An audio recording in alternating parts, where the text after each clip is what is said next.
Welcome to another podcast of the Riffle series. The Riffle podcast series brought to you by 10 Leaves. It's good to be back. Usually when we sit down to talk about Dubai and the virtual asset space, we're looking at the 30,000-foot view. Right. The big picture. Exactly. We talk strategy, the ecosystem, the big frameworks. But today we are landing the plane.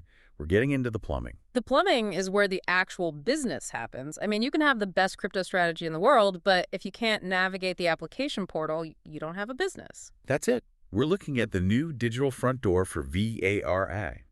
And front door feels like the right word, but after reading through these user guides and, the webinar notes, it feels more like a high-tech airlock on a spaceship. That is a fair description. We're talking about VARA Connect. This isn't just some landing page where you download a PDF form and email it off. No. This is an AI-native portal. It's the mandatory machinery for everything. Initial Disclosure Questionnaires or IDQs, licensing, no objection certificates, the whole 9 yards. And that's our mission for this deep dive. We have a stack of internal webinar notes. We've got the official user guide, which is surprisingly dense. And we are going to walk you through the logic of this system, from the first click to the final invoice. And more importantly, we are going to flag the landmines.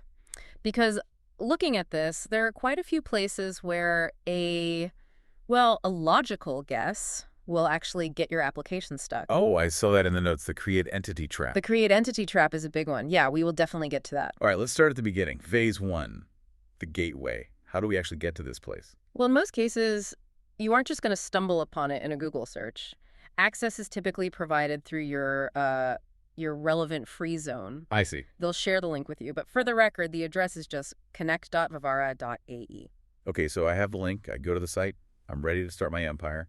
I put in my name, my email.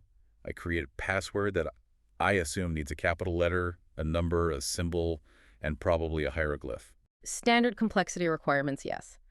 But here's the first friction point where people get annoyed. You hit sign up, and naturally, your instinct is to immediately type those same details into the login box. Right. I just made the account, so let me in. And the system will reject you. It'll say, user not found or authentication failed. Denied, just like that. Denied. This is what we're calling the verification gap. We see this a lot in high security portals, but users, they just miss it. So what's the trick? When you hit sign up, VARA's system fires an email to your inbox. You must go to that email and click the verification link first. If you try to log in before closing that loop, the portal acts like you don't exist. It sounds like a small thing, but I can just picture a founder getting incredibly frustrated in the first 30 seconds. Yeah. Why isn't this working? Just because they haven't tabbed over to their email. Exactly. And once you do verify and you successfully log in for the first time, you meet the bouncer. The digital bouncer. Correct. Multi-factor authentication, MFA. Now, a lot of consumer sites, they'll ask if you want to set this up later. They give you that little skip button in the corner. Does VARA Connect give you a skip button? Absolutely not. High security is baked right into the process. The moment you log in, you are presented with a QR code. You cannot proceed until you scan that with an authenticator app. Like Google Authenticator or something similar. Whatever you use, scan it, punch in the 6-digit code, and only then are you in. So takeaway number 1. Yeah. Don't even try to set this up if your phone is charging in the other room. Yeah. You need that device in your hand. You do. And honestly, it sets the tone for the whole experience. This isn't a casual sign-up. Okay, so we've cleared security. We're inside. Now we get to phase 2, which you call the identity crisis. This is where that trap we mentioned comes in. This is probably the single most critical concept to get right. It's all about the difference between you as a user and the company as an entity. Break that down for me. So, you log in, you see a dashboard, and right there, big and blue, is this inviting button that says, Create New Entity. And I'm there to license my company, so I click it. Stop right there. The rule is you only click that button if you are the absolute first person initiating the application for that company, period. Okay, let's play out the scenario where I messed this up. Yeah. Let's say my co-founder, Sarah, started the application yesterday. She's already put in the trade name, maybe uploaded a few docs. I log in today, I see that button, and I click it and type in our company name again. What happens? You've just created a ghost record, a duplicate shell that isn't connected to Sarah's real application. You're not joining her work. You're starting a parallel universe. Exactly, and you can't find her application by searching for it either. So how do I get in? You have to wait to be invited. That is the only way. Sarah has to send you an invitation link from her account. That is a huge distinction. Okay, now there's a specific angle on this for consultants.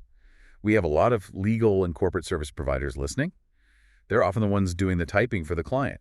Yes, and the system has a specific workflow for them. If you're setting up the entity on behalf of a client, there is a little checkbox on that first screen. It says, I declare that I am a consultant. And I'm guessing checking that box triggers something. It carries significant weight. It triggers a compliance requirement.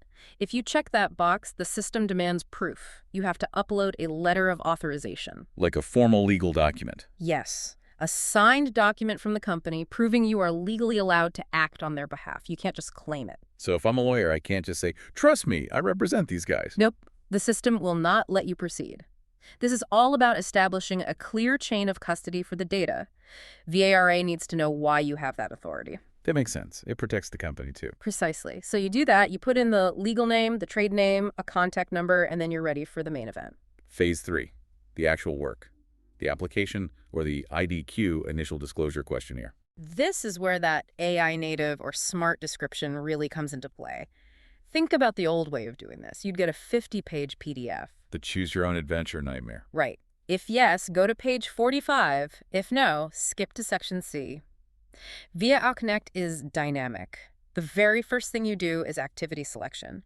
You see a list, VA, broker-dealer, custody services, proprietary trading, and so on. And this choice, this matters a lot. It changes everything. The moment you check, say, custody services, the system's backend reconfigures the entire application. It pulls in all the specific questions and document requirements just for custody. So if I pick advisory, which is lower risk, I might get a shorter, simpler form. Exactly. And if you pick exchange or custody, you get the full heavy-duty version. One size does not fit all.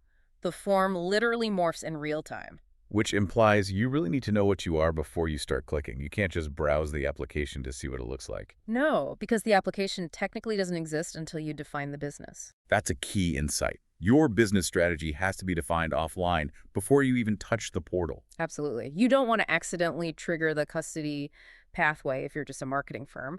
You'll suddenly be asked for wallet architecture diagrams and security audits you just don't have. Let's talk about the people side of this, the key persons section. In crypto, anonymity is often a thing. How does VARE feel about that?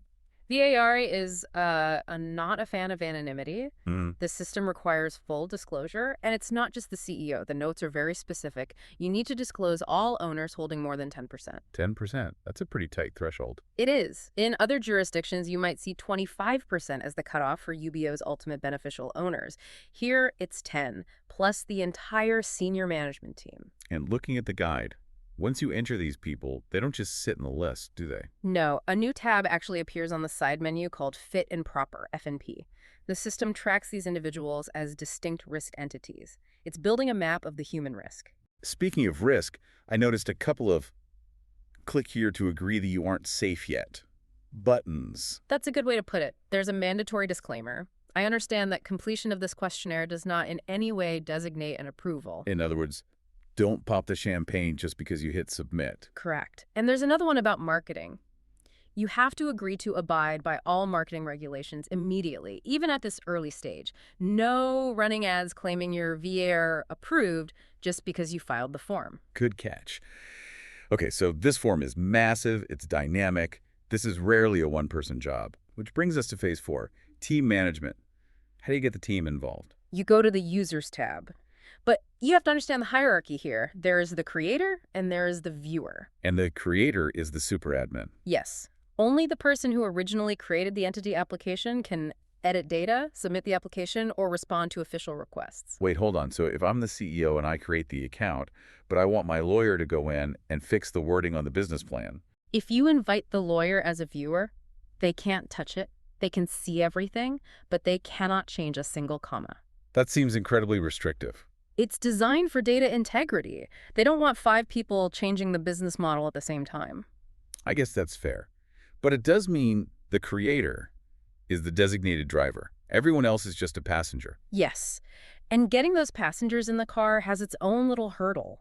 You send an invite via email, but the lawyer is not automatically added to the project. What do they have to do? They have to sign up or log in, go to a specific tab inside the portal called Received Invitations, and physically click Accept. This handshake protocol. Exactly. Until they click Accept inside the portal, they see nothing. I've heard of teams losing days because someone said, yeah, I got the email, but never actually logged in to click the button. So listeners, close the loop. Make sure your team clicks Accept. Okay, phase 5, you've submitted the application. Now what? Now you wait for the RFI, the request for information. The regulator talking back. Right. And this is crucial. The feedback loop happens inside the portal, not in your email. Under the Applications tab, an RFI icon will just appear. And the notes mention batches. Yeah. What's that about? It's efficient for them, but it requires discipline from you. VARA doesn't send you one question at a time. They bundle them. You might see a batch titled L1 batch. It groups related questions together. Can I just answer the easy ones in the batch first and hit send? No, that's the submit rule. You can save answers as drafts, but the submit button for that batch will not become active until you have answered every single item in it. It's all or nothing. It forces you to be comprehensive. They don't want a drip feed of answers. Now, there's one interface quirk. There's a tab literally called Communications. If I have a question, that's where I'd go, but the guide says that's wrong. It is a common point of confusion. The Communications tab is only accessible after the application is submitted. So I can't use it while I'm drafting. No. While drafting, you use the RFI system. The Communications tab is for your case manager after the form is gone. Think of it as the post-submission channel. Got it. RFIs are for the application. Communications is for the relationship afterwards. That's a good way to put it. All right, let's bring this home. Phase 6, the finish line. We've answered the RFIs. The regulator is happy. Time to pay. Right, the invoicing phase. The system gives you a final summary screen to review. And there's a critical step here. You verify the entity name one last time. Why is it flagging that right at the end? Because whatever is in that box is exactly what gets printed on your license. If you have a typo there, you'll have a typo on your official legal document. And that's an expensive typo to fix. Incredibly annoying. So you check the spelling, click complete, and then navigate to the Payments tab. It's not just a credit card pop-up. No, it's a dedicated tab. You can download the invoice there, make the payment, and then you wait again. Wait, I paid. Shouldn't it be instant? In the consumer world, yes. In the regulatory world, no. The status changes to pending payment verification. So the system knows I tried to pay, but not that the money's there. Exactly. It needs to confirm the funds actually cleared. The guide explicitly says this can take up to a week. A full week. That feels like forever when you're waiting to launch. It does. But do not panic if the status doesn't change in 5 seconds. You're in the reconciliation gap. You'll get an email once it's verified. That's really good to know. So stepping back, we've walked through this whole ecosystem. It's secure, it's dynamic, it's rigorous. It is a rigorous digital process, and that's the key takeaway. This system forces structure. Consultants need papers, teams need roles, payments need time. You can't just wing it. The software won't let you. It really feels like the technology is enforcing the regulation. You can't skip steps because the next button just won't light up. Exactly. It standardizes compliance through code. It forces you to have your house in order before you even knock. So as we wrap up this deep dive into VAR Connect, here is a thought I want to leave you with. We talked about how the application form changes, how it morphs, based on the activities you select right at the start. The dynamic nature of the IDQ. Right. So think about this.